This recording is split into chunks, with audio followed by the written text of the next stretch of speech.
மதுச்சந்திரன். நான் அரியலூர் மாவட்டத்துலேருந்து பேசுகிறேன். நாங்கள் விஎஸ்டி 130 டிஏ எடுத்து ஒரு 10 வருஷம் ஆகுது. வண்டி நல்லா இருக்குது. இதை வச்சு தான் நாங்கள் ஒரு 6-7 ஏக்கராக ஓட்டிகிட்ருக்கோம். ஃபுல்லாகவே இது கத்திரி, வெண்டை, மிளகா இது மாதிரி எடுத்து இதில் தான் ஓட்டிகிட்ருக்கோம். டீசல் மிச்சமாக இருக்குது. வண்டி எந்த மெயின்டெனன்ஸும் இல்லை. மெயின்டெனன்ஸ் ரொம்ப லோவாக இருக்குது. வண்டி இன்ன வரைக்கும் 10 வருஷம் எடுத்து இன்னும் எதுவுமே ஆகலை. இன்னும் நல்லா சூப்பராக இருக்குது. எல்லோரும் இதை எடுத்து நல்லா யூஸ் பண்ண யார் வேணாலும் எடுத்து யூஸ் பண்ணிக்கலாம். எல்லாருமே இப்போ நான் எங்கள் அப்பா எல்லாருமே இதை வச்சு தான் ஓட்டிகிட்ருக்கோம். ஓட்டுறதுக்கு எல்லாத்துக்குமே ஈஸியாக இருக்கும்.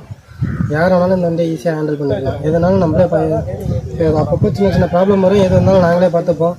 ஈஸியாகவும் இருக்குது மெயின்டெனன்ஸ் பண்ண.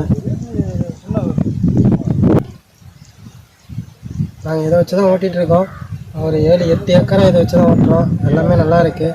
டீசல் ரொம்ப சிக்கனமாக இருக்குது. இதனால் ரொம்ப நம்மளுக்கு பெனிஃபிட்டாகவும் இருக்குது. டிராக்டரை வச்சு உழுறதுக்கும் இதை வச்சு உழுறதுக்கும் நல்லா பெனிஃபிட்டாகவும் இருக்குது. நல்லா நமக்கு டிராக்டரை வச்சு உழுறதுனால நமக்கு அடியில் ஆயம் அதிகமாக போக மாட்டேங்குது. இப்போ ரொட்டேட்டர் வச்சு ஓட்டினாலும் போனாலும் ஒரு 4 அரைக்கடை 5 அரைக்கை தான் போகுது. இதெல்லாம் போட்டோம்னா ஒரு 1/2 அடி 3/4 அடிக்கு அடியில் நல்லா ஆயம் போகுது.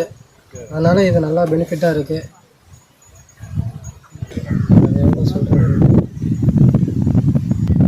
இதனால் நமக்கு எந்த நஷ்டமும் இல்லை. நமக்கு டீசல் இது டிராக்டரோட இதனால நமக்கு லாபமாக தான் இருக்குது.